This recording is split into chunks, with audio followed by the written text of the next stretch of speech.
Les résultats de la première étude sur la psilocybine et la fibromyalgie ont été publiés plus tôt cette année et c'est franchement prometteur.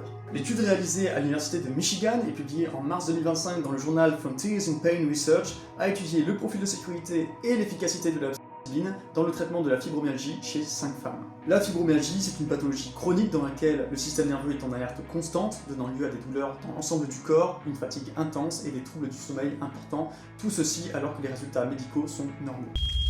This is fine.